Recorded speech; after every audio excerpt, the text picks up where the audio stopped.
May all beings be happy. May all beings be healthy. May all beings be free from harm. May all beings love life. May all beings awaken. Welcome to another Gook audio podcast.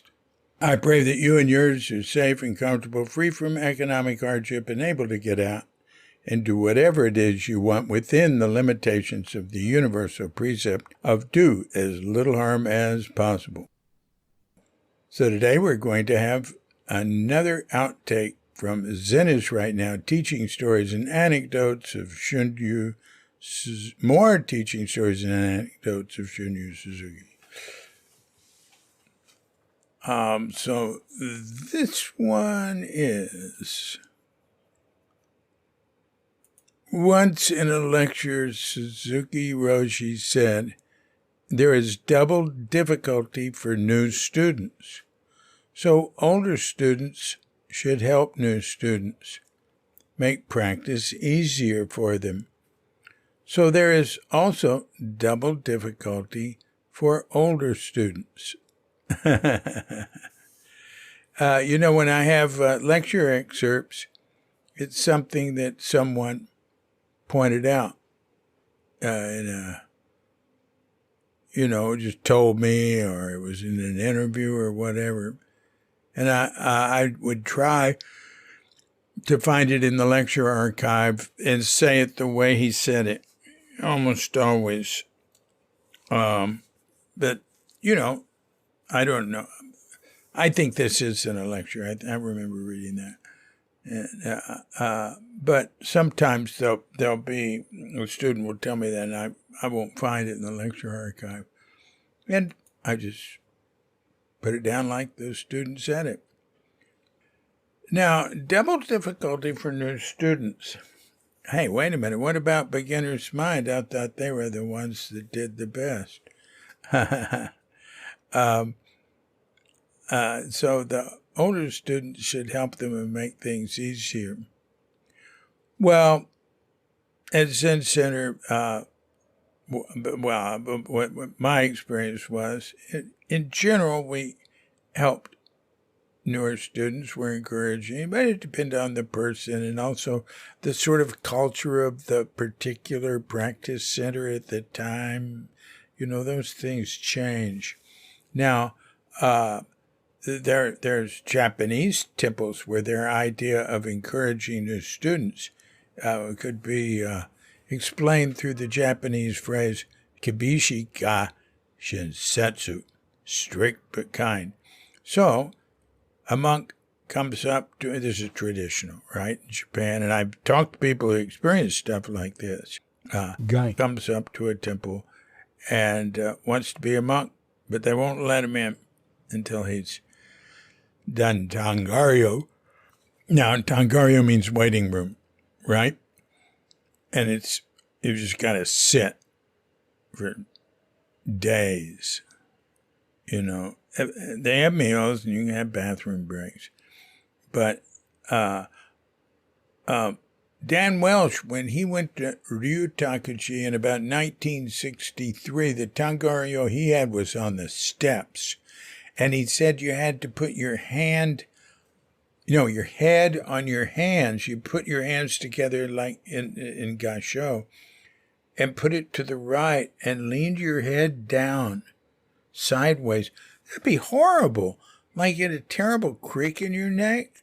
Good Lord, it's like being paralyzed or something. He said it was extremely uncomfortable and he had to do it for the longest period, like days. That's how I remember it. And, Philip Wilson, when he went to Eiheiji, I think they made him sit for 2 weeks.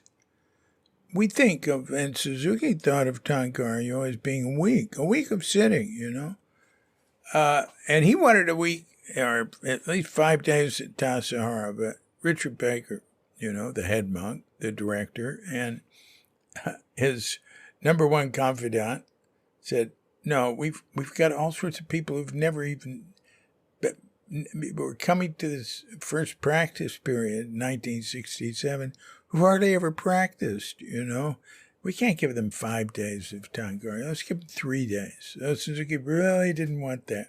I mean, he's starting off his new monastery. He didn't want to water it down. But he gave him, like he always did, or frequently did. And I was in that first Tangaryo. And after that, it was 5 days. But those of us who did the first one, it was not even 3 days. On the afternoon of the third day, we had an entering ceremony. And so it was a pretty easy Tangaryo. But then we instituted something that they don't have in Japan, is when you'd come back to Tassajara, you had to sit a day at Tangaryo. How tedious. Anyway, it's all right. It's not the end of the world. All right, now here's what Tangaryo was.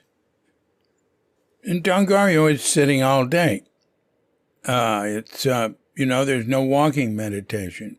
You just sit from early morning till bedtime. You get to eat your meals and you get this is Tassajara, right? You get a 15-minute break. But it's just sitting there. Now, Richard Baker instituted the idea that all one had to do was stay in that spot. It didn't mean you had to keep full lotus all day long.